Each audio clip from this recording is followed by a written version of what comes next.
Hello friends, आप सभी का मिशन वन वे चैनल में स्वागत है। दोस्तों, आज हम लोग बात करेंगे learning and teaching paper BEd first year या फर्स्ट सेमेस्टर में वायुगोस्तिकी का सिद्धांत देखेंगे, जो बहुत ही इंपॉर्टेंट टॉपिक है, जो एग्जाम में बार बार पूछता है कि वायुगोस्तिकी का संज्ञानात्मक विकास का सिद्धांत क्या है या वायुगोस्तिकी के सामाजिक सांस्कृतिक का सिद्धांत क्या है। वायुगोस्तिकी ने ही सामाजिक सांस्कृतिक का सिद्धांत दिया था। सोशल कल्चर थ्योरी किसने दिया था? तो वायुगोस्तिकी ने दिया था। ठीक है। और हम लोग ये देखेंगे कि बच्चे किस प्रकार से सामाजिक सांस्कृतिक परिवेश में रहकर सीखते हैं। इस टॉपिक पे आज हम लोग बात करेंगे। जो साथी मेरे चैनल पर नया है, प्लीज़ इस चैनल पर सब्सक्राइब जरूर करें, क्योंकि इस चैनल में बीएड के टॉपिकों को बहुत ही आसान और सरल भाषा में अच्छे नोट्स के साथ आप लोग की तैयारी की जाती है, ताकि एग्जाम में किसी भी प्रकार का दिक्कत ना हो। ठीक है, तो आइए शुरू करते हैं वायुगोस्तिकी का सिद्धांत। सबसे पहले हम लोग इसका सिद्धांत को देखते हैं कि इसका सिद्धांत क्या था। तो वायुगोस्तिकी एक रूसी मनोवैज्ञानिक थे। वायुगोस्तिकी जो थे वो कहाँ के मनोवैज्ञानिक थे? रूस के रहने वाले थे, इसलिए इसको हम लोग रूसी मनोवैज्ञानिक कहते हैं। तो वायुगोस्तिकी जो थे वो एक रूसी मनोवैज्ञानिक थे, जिनका जन्म 1896 में हुआ था। ठीक है, और इसका पूरा नाम था लीव सिमनोविच वायुगोस्तिकी है। यानी कि वायुगोस्तिकी का जो पूरा नाम था वो था लीव सिमनोविच वायुगोस्तिकी है। याद रखिएगा, लीव सिमनोविच वायुगोस्तिकी वायुगोस्तिकी का पूरा नाम था। वायुगोस्तिकी रूस के मनोवैज्ञानिक थे, जिनका जन्म 1896 में हुआ था। इन्होंने संज्ञानात्मक विकास का सिद्धांत दिया था, उसके साथ साथ सामाजिक सांस्कृतिक विकास का सिद्धांत भी दिया था। ठीक है, वायुगोस्तिकी ने सामाजिक सांस्कृतिक सिद्धांत दिया था। याद रखिएगा, बहुत बार पूछता है कि सामाजिक सांस्कृतिक सिद्धांत, सोशल कल्चर थ्योरी किसने दिया था? तो सामाजिक सांस्कृतिक सिद्धांत जो दिया था वायुगोस्तिकी ने दिया था। ठीक है, अतः इसे वायुगोस्तिकी का संज्ञानात्मक सिद्धांत भी कहते हैं। इसी सामाजिक सांस्कृतिक सिद्धांत को वायुगोस्तिकी का संज्ञानात्मक सिद्धांत यानी कोग्निटिव थ्योरी ही कहते हैं। ठीक है, संज्ञानात्मक सिद्धांत का मतलब हुआ बच्चों में किस प्रकार से बौद्धिक विकास होता है, वो सीखते कैसे हैं, उसी को हम लोग संज्ञानात्मक सिद्धांत कहते हैं। आगे देखते हैं कि लेव वायुगोस्तिकी के अनुसार बालकों का संज्ञानात्मक विकास यानी कॉग्निटिव डेवलपमेंट सामाजिक कारक जैसे कि परिवार, समाज, विद्यालय, मित्र तथा भाषा के द्वारा होता है।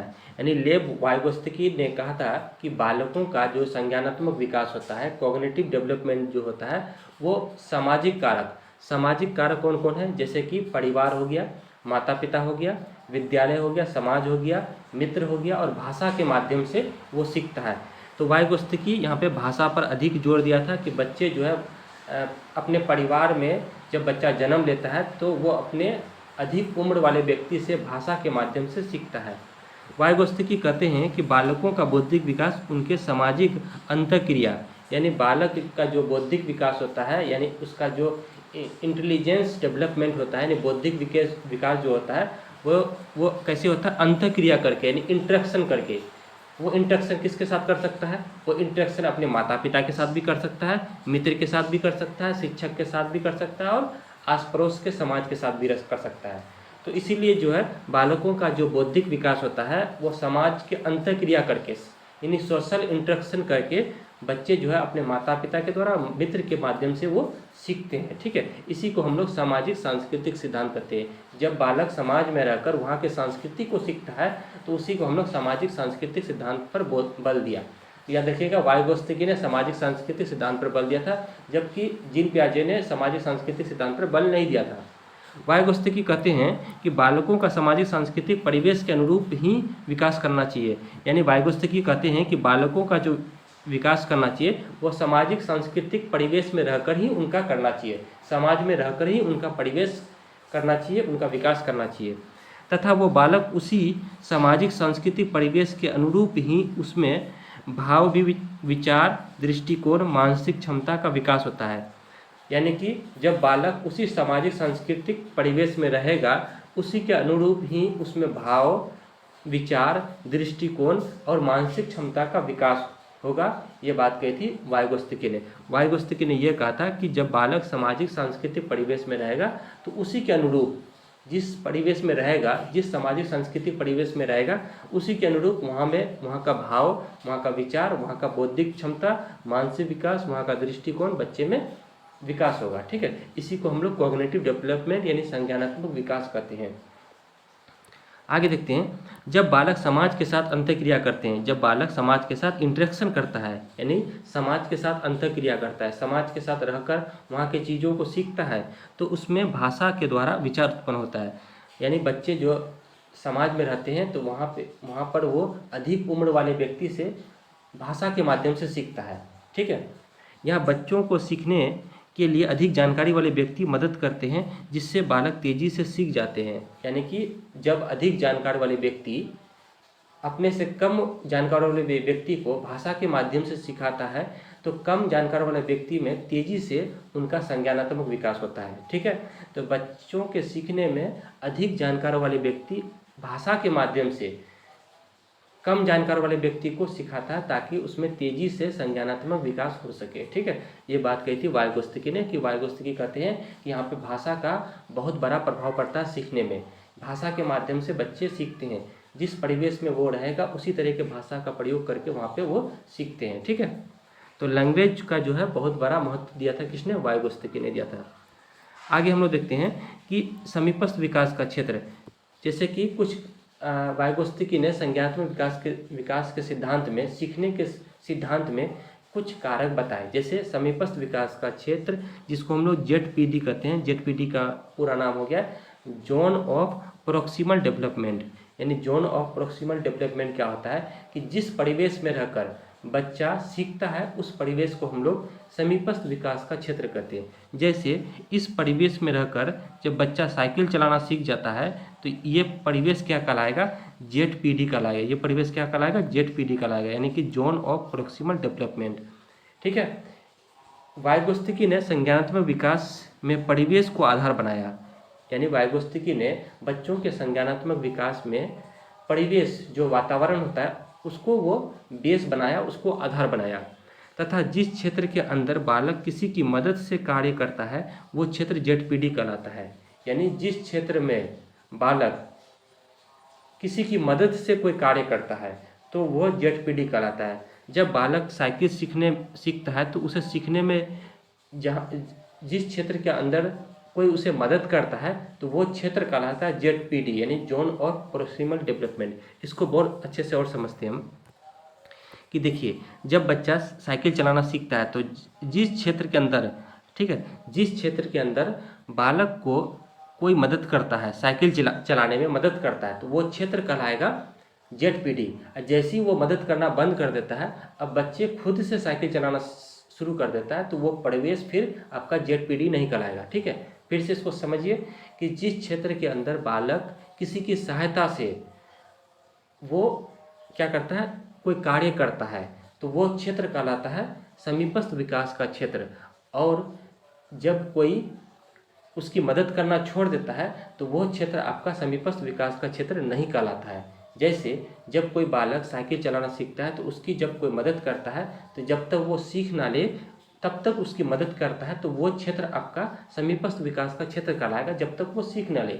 जैसे ही वो सीख लेता है साइकिल चलाना, अब वो उसकी मदद करना छोड़ देता है, तो अब उसका जो है समीपस्थ विकास का क्षेत्र खत्म हो जाता है। ठीक है, तो जिस क्षेत्र के अंदर रहकर बालक अपने समस्या का समाधान करने के लिए किसी की मदद लेता है, वह क्षेत्र आपका समीपस्थ विकास का क्षेत्र कहलाता है ZPD, यानी जोन ऑफ प्रोक्सिमल डेवलपमेंट कहते हैं। उम्मीद करते हैं ZPD आप लोग को समझ में आ गया है। ठीक है, समीपस्थ विकास क्षेत्र में तात्पर्य है कि ऐसे अनेक जटिल कार्य हो सकते हैं जिसमें बच्चे अकेले नहीं कर पाते।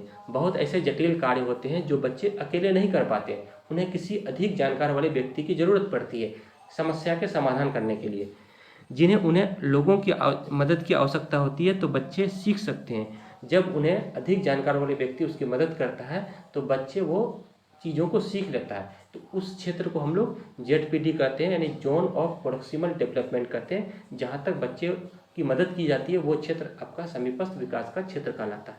ठीक है, तो समीपस्थ विकास का क्षेत्र समझ में आ गया। ZPD क्या होता है, इसको आप लोग को लिखना है एग्जाम में। उसके बाद है पार, यानी कि जिसको हम लोग स्केप फोल्डिंग कहते हैं, जिसको हम लोग पाइट कहते हैं। स्केप फोल्डिंग क्या होता है कि जब कोई अधिक जानकार वाले व्यक्ति बच्चे के समस्या समाधान के लिए कोई उन्हें मानसिक प्रतिक्रिया देता है, तो उसे हम लोग स्केप फोल्डिंग कहते हैं। ठीक है, तो इसके फोल्डिंग का मतलब होता है इशारा करना या संकेत करना, जिसके माध्यम से वो समस्या का समाधान कर लेता है। जैसे जब बच्चे साइकिल चलाते हैं तो वहाँ पे जो व्यक्ति उसको चलाने में मदद करता है, सिखाने में जो मदद करता है, तो वो इसके फोल्डिंग कहलाता है। ठीक है। पार का अर्थ होता है बच्चा जब किसी समस्या का समाधान करने के लिए किसी वयस्क या मित्र की उपस्थिति में मदद मिलता है तो उसे इसके फोल्डिंग कहते हैं। यानी कि जब बच्चे किसी समस्या का समाधान करते हैं, जब कोई समस्या में पड़ जाता है कोई बच्चा, तो वो अधिक जानकार वाले व्यक्ति या वयस्क व्यक्ति या अपने मित्र की मदद लेता है, तो उससे हम लोग इसके फोल्डिंग कहते हैं। उस मानसिक प्रतिक्रिया को हम लोग इसके फोल्डिंग कहते हैं, जिससे उनकी समस्या का समाधान हो जाता है। बच्चे जब किसी कार्य में अंतःक्रिया करते हैं तो शिक्षक उन्हें पाठ देता है। यानी कि जब बच्चे किसी, अगर विद्यालय में अगर देखा जाए तो बच्चे जब सीखते हैं विद्यालय में, तो जहाँ कहीं भी उसे समस्या होती है तो वहाँ पे शिक्षक जो है इसके फोल्डिंग देते हैं, यानी पाठ देते हैं, उन्हें सिखाने में मदद करते हैं। इस प्रकार पार एक मानसिक संरचना है। पार एक क्या है? मेंटल स्ट्रक्चर है, जिसके द्वारा बच्चों का समस्या समाधान हो जाता है। बच्चे नए कार्य करते समय पार का उपयोग करते हैं। जब बच्चे के मस्तिष्क में वो समस्या का समाधान करने में वो संरचना बैठ जाता है, तो आगे फिर कभी नए कार्य करते हैं तो उसी पार का वो प्रयोग करते हैं। ठीक है। तो पार का मतलब यहाँ पे इसके फोल्डिंग का मतलब हुआ एक मानसिक संरचना है, जो बच्चों के समस्या समाधान में अधिक जानकार वाले व्यक्ति उन्हें प्रदान करते हैं। ठीक है। तो इसके फोल्डिंग समझ में आ गया होगा। अब नेक्स्ट हम लोग देखते हैं पारस्परिक शिक्षण क्या था। नेक्स्ट पॉइंट है, वाइगोत्स्की ने पारस्परिक शिक्षण भी दिया था, रेसिप्रोकल टीचिंग भी दिया था। तो याद रखिएगा, पारस्परिक शिक्षण किसने दिया था? तो वाइगोत्स्की ने दिया था। रेसिप्रोकल टीचिंग कभी कभी एग्जाम में पूछता है सीटेट का कि रेसिप्रोकल टीचिंग के प्रतिपादन किसने किया था, पारस्परिक शिक्षण किसने दिया था? तो वाइगोत्स्की ने दिया था। पारस्परिक शिक्षण क्या था, इसको हम समझते हैं। पारस्परिक शिक्षण का मतलब होता है एक दूसरे के साथ इंटरेक्शन करना। जैसे यहाँ पे स्टूडेंट है, ठीक है, और स्टूडेंट्स और टीचर एक दूसरे के साथ क्या कर रहे हैं? प्रतिक्रिया कर रहे हैं। जब टीचर स्टूडेंट से कोई प्रश्न पूछता है तो स्टूडेंट जो है, यानी छात्र जो है, उसको प्रतिक्रिया देता है, या टीचर जो है उन्हें क्या करता है, अगर कोई प्रतिक्रिया नहीं देता है तो उससे वो प्रतिक्रिया देता है, या फिर शिक्षक प्रतिक्रिया देता है। तो जब एक दूसरे के साथ इंटरेक्शन करते हैं विद्यालय में, शिक्षक और स्टूडेंट एक दूसरे के साथ प्रतिक्रिया करते हैं, तो इसी को हम लोग पारस्परिक शिक्षण करते हैं। वाइगोत्स्की कहते हैं कि बच्चे सामाजिक अंतःक्रिया से संज्ञानात्मक विकास होता है। यानी वाइगोत्स्की कहते हैं कि बच्चे में सामाजिक अंतःक्रिया यानी सोशल इंटरेक्शन के फलस्वरूप जो है बच्चे में संज्ञानात्मक विकास होता है। तो आप लोग इसको याद रखिएगा कि सोशल इंटरेक्शन का सिद्धांत किसने दिया था, यानी कि सामाजिक सांस्कृतिक का सिद्धांत किसने दिया था? तो वाइगोत्स्की ने दिया था। जिसमें शिक्षक कक्ष में किसी प्रश्न के माध्यम से बारी बारी से बालकों से या समूह के द्वारा प्रतिक्रिया लेते हैं।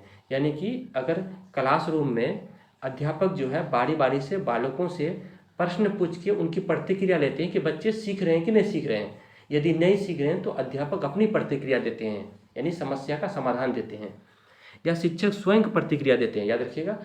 या फिर जो है शिक्षक क्या देंगे? स्वयं प्रतिक्रिया देंगे, उनको मोटिवेट करेंगे। ठीक है। तो यहाँ पे क्या है कि एक दूसरे के साथ क्या होगा, शिक्षक और स्टूडेंट एक दूसरे के साथ प्रतिक्रिया करेगा। पारस्परिक शिक्षण इसी को कहते हैं।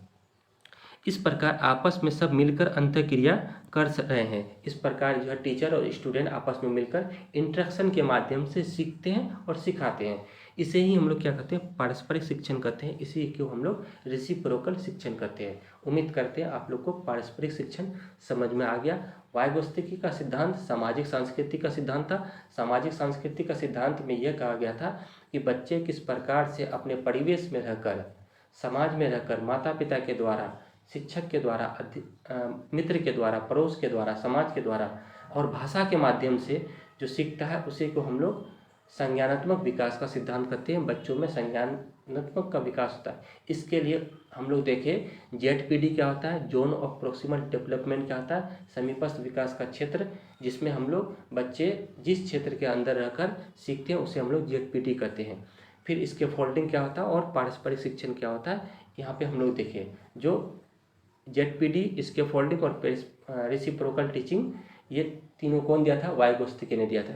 उम्मीद करते हैं वाइगोत्स्की का सामाजिक सांस्कृतिक का सिद्धांत, सोशल कल्चर थ्योरी आप लोग को समझ में आ गया बहुत अच्छे से। इसी तरह से मेरे चैनल पर बने रहें और लाइक करें, सभी दोस्तों तक शेयर जरूर करें। फिर हम लोग नए वीडियो में नए टॉपिक के साथ मिलते हैं, तब तक के लिए धन्यवाद।